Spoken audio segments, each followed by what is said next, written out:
Dans le jargon associatif, on appelle ça les big nights. En français, les longues nuits. Chaque jour, c'est le même rituel. La petite camionnette de l'association traverse Manille, la mégapole des Philippines. À bord, 2 volontaires français, 2 éducateurs de rue et une assistante sociale. Durant une douzaine d'heures, ils vont parcourir les quartiers de la ville à la rencontre des gamins des rues. Il serait plusieurs dizaines de milliers à Manille. Certains sont des bambins d'à peine 5 ou 6 ans. Ils vivent là, sur un bout de trottoir, laissé pour compte d'un pays qui affiche pourtant un des taux de croissance les plus élevés de la planète. Aux Philippines, 30 millions de personnes, soit près d'un quart de la population, vivraient sous le seuil de pauvreté avec moins d'1 euro par jour. L'association Anak TNK, une ONG catholique, est une des rares associations présentes au quotidien dans les rues de Manille. L'objectif, sortir ces gamins de la rue en leur proposant un hébergement dans un des foyers de l'association. D'abord, on se présente, on présente la fondation, et puis on essaye de sympathiser avec eux. On leur parle des foyers, de la vie qu'ils pourraient avoir loin de la rue. Mais tout cela prend du temps, parfois des mois avant de les convaincre de venir vivre en foyer. Si ce travail d'approche est si long, c'est que, paradoxalement, les enfants préfèrent rester à la rue.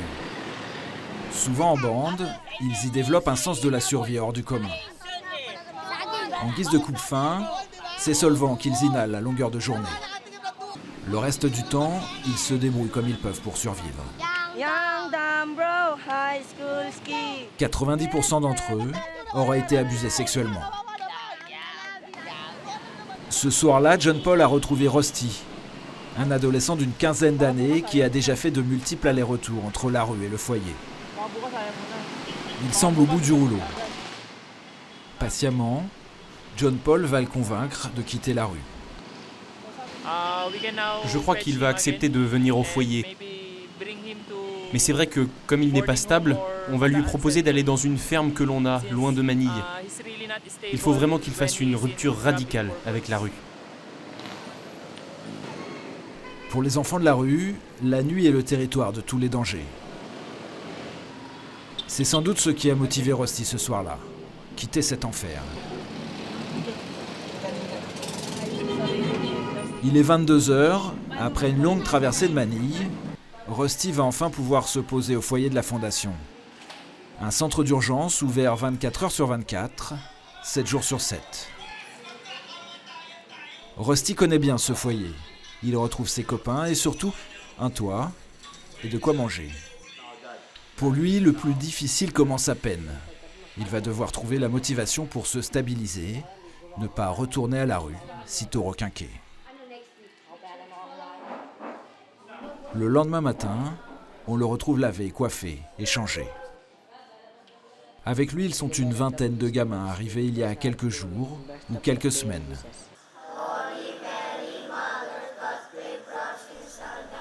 Ils vont rester au foyer le temps de souffler un peu, le temps aussi d'oublier les réflexes de la rue. Ici, ils vont découvrir la vie en communauté, mais aussi un cadre rassurant avec des repères, des horaires et un mode de fonctionnement très familial.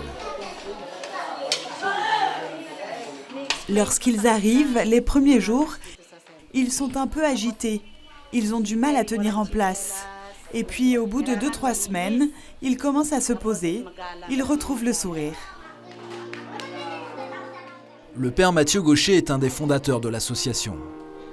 Arrivé aux Philippines pour une mission de quelques semaines alors qu'il était encore jeune séminariste à Versailles, il n'en est jamais reparti. Finalement ordonné prêtre à Manille, il dirige l'association avec la même intuition qu'au départ. Pour aider ces jeunes à se reconstruire, la dimension spirituelle est essentielle. S'ils se retrouvent dans la rue, c'est pas parce qu'ils n'avaient pas 3 repas par jour ou parce qu'il leur manquait un t-shirt. Mais c'est parce qu'il s'est passé quelque chose, soit en famille, soit dans le quartier, qui a créé chez ces enfants une blessure au fond du cœur qui est terrible, qui est souvent la blessure de l'abus. Soit ils ont été abusés physiquement, soit ils ont été abusés sexuellement. Et du coup, il y a au fond de leur cœur une blessure qui est terrible. Ce qui fait que lorsqu'on est dans le cadre de la fondation, on leur donne, nous, un cadre matériel qui est porteur, qui leur permet d'avoir 3 repas par jour, qui leur permet d'avoir des nouveaux t-shirts et d'être comme tous les enfants du monde. Mais la dimension au plus profond de leur cœur, ces blessures qu'ils ont au fond de leur cœur, eh bien, c'est le bon Dieu qui va faire quelque chose. Et cette dimension spirituelle est très importante. Lorsqu'ils sont prêts, les enfants peuvent rejoindre un des foyers résidences de l'association, comme celui-ci. Foyer dans lequel ils sont logés, nourris et scolarisés jusqu'à ce qu'ils deviennent adultes et autonomes. Pour certains, arrivés très jeunes, le foyer devient une famille. C'est le cas de Earl. Il n'avait pas 10 ans lorsque sa mère l'a déposé devant les grilles du centre d'urgence. Earl vit toujours au foyer. Il étudie pour devenir enseignant. Je n'oublie pas d'où je viens. Et bien sûr que lorsque je vois ces enfants autour de moi, je pense à ma propre enfance. Je me revois comme eux, abandonnés et à la rue. Mais je sais aussi que l'association m'a sauvé, alors je m'accroche pour m'en sortir. Et si je veux devenir professeur, c'est pour un jour aider les enfants et aussi pour aider ma famille. L'association Anak TNK est aussi très présente dans les nombreux bidonvilles de Manille. Immense cloaque qui concentre toute la misère du pays. Dans ces poubelles à ciel ouvert, des gamins, des familles survivent grâce au tri des ordures. Une fois par semaine, le père Mathieu s'y rend célébrer la messe. Ou comme ce jour-là, un temps d'adoration. Magandang umaga po sa inyong lahat. On s'aperçoit rapidement qu'il est très difficile d'amener les gens au Christ, d'amener les gens au bon Dieu. Mais en fait, il est tellement facile d'amener le bon Dieu aux gens, avec le Saint-Sacrement, avec l'adoration. Et les familles des bidonvilles sont tellement dans une espèce de monde à part, dans une espèce de ville dans la ville, une ville misérable, mais une ville dans la ville, qui vivent complètement enfermés dans ce cadre-là. Et finalement, ils n'ont pas ces vies de paroisse, donc ils n'ont pas cette possibilité d'avoir ce temps tout simple en face du bon Dieu.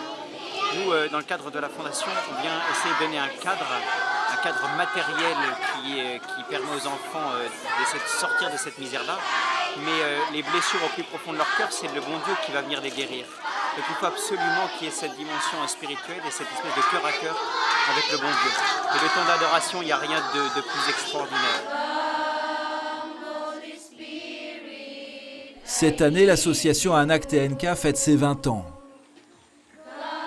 En 20 ans, une trentaine de foyers ont été ouverts, dont certains au cœur des bidonvilles. Chaque année, près de 3000 enfants sont ainsi aidés. Sortis de la décharge ou de la rue, ils retrouvent ainsi leur dignité.